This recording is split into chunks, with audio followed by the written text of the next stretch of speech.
समय बहुत नजदीक है। कुछ बातें आपको बहुत इंपॉर्टेंट बताऊंगा।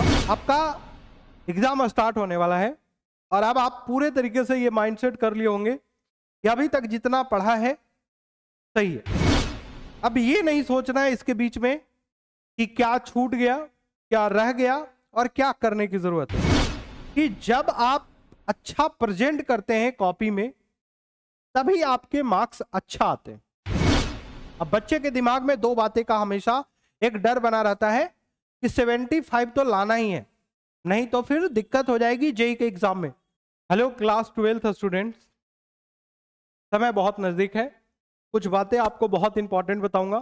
समय की देरी ना करते हुए मैं प्रॉपर आपसे एग्जाम के बारे में बात करने वाला हूं। क्या बात है, आपका एग्जाम स्टार्ट होने वाला है और अब आप पूरे तरीके से ये माइंडसेट कर लिए होंगे कि अभी तक जितना पढ़ा है सही है। अब ये नहीं सोचना है इसके बीच में कि क्या छूट गया, क्या रह गया और क्या करने की जरूरत है। उसके लिए आपको बीच बीच में टाइम मिलते रहेगा। अब सुनिएगा मेरी बात को ध्यान से कि सबसे पहला बात क्या ध्यान देने की जरूरत है। वो ध्यान देने की जरूरत यह है कि आपको लिखने की प्रैक्टिस बहुत अच्छी होनी चाहिए। लिखने की, मैं ऐसा क्यों बोल रहा हूं? सबसे पहला बात मैं बोल रहा हूं लिखने की प्रैक्टिस बहुत अच्छा होना चाहिए। सर इतना दिन से तो मैं लिख ही रहा हूं, तो फिर लिखने की प्रैक्टिस का क्या मतलब है मतलब वो मतलब ये है बच्चों कि जब आप अच्छा प्रेजेंट करते हैं कॉपी में तभी आपके मार्क्स अच्छा आते हैं। अब जो बच्चे क्लास 12 का एग्जाम दे रहे होंगे, कहीं ना कहीं वो बहुत सारे बच्चे जेई का एग्जाम दे रहे होंगे। नीट की बात नहीं करते हैं क्योंकि नीट में क्लास 12 का कोई मतलब बहुत ज्यादा है नहीं, ठीक है, उतना परसेंटेज आराम से आ जाता है।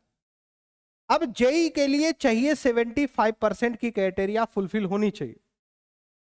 अब बच्चे के दिमाग में दो बातें का हमेशा एक डर बना रहता है कि 75 तो लाना ही है, नहीं तो फिर दिक्कत हो जाएगी जेई के एग्जाम में, फिर से एक बार क्लास 12 देना पड़ेगा।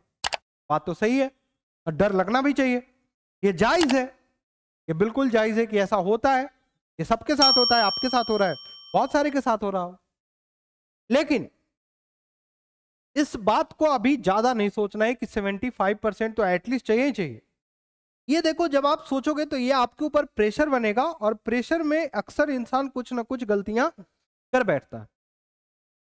वो गलतियों से आपको सबसे पहले आपको बचना है। मैं ये नहीं कह रहा कि ये टारगेट लेके नहीं चलना है, मैं ये कह रहा हूं कि इसको अवॉइड करना है। इससे तो कुछ नहीं होगा, इससे तो बहुत ज्यादा लाना है। तो उसके लिए पूरे माइंड सेट के साथ एक बात दिमाग में बैठा लीजिए कि सर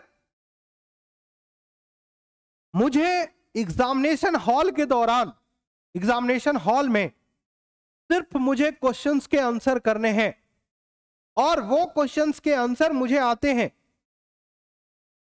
भले आपको उसका जवाब पूरे पूरे नहीं आता हो, फिर भी उस क्वेश्चन को छोड़ के नहीं आना है।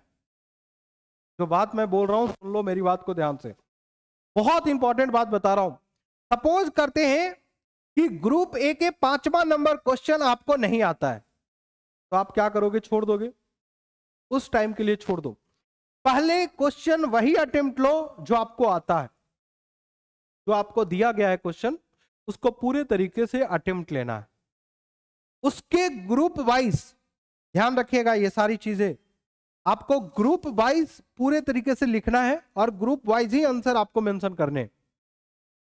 उसके बाद आपको क्या करना है कि जब पूरा क्वेश्चन जितना आपको आता था आपने बना लिया, ठीक है, मैं ये बात उन बच्चों के लिए कर रहा हूं जिस क्वेश्चंस का आंसर आपको नहीं पता है, तब क्या करें, मैं ये बात कर रहा हूं। जिस क्वेश्चन का आंसर नहीं पता है तो क्या करें? तो करना बहुत सिंपल है। वो ये है कि सपोज करते हैं कि कोई क्वेश्चन आपने देखा, पढ़ा और उसके आंसर आपको नहीं आते हैं, तो मन में बात आएगी या तो छोड़ दो या तो कुछ लिख दो। छोड़ने का तो ऑप्शन मैं पहले ही बता रखा है कि नहीं है। छोड़ना क्यों है यार? निगेटिव मार्किंग थोड़े है कि इसमें छोड़ोगे तो आपको मार्क्स मिलेंगे, नहीं। आपको, मैं ऐसा समझता हूं कि सपोज करते हैं कि इलेक्ट्रोस्टैटिक्स से कोई सवाल आपसे पूछा गया और उसके जवाब आपको नहीं आते, तो इलेक्ट्रोस्टैटिक्स से रिलेटेड, उस चैप्टर से रिलेटेड आपको जो भी जवाब आते हो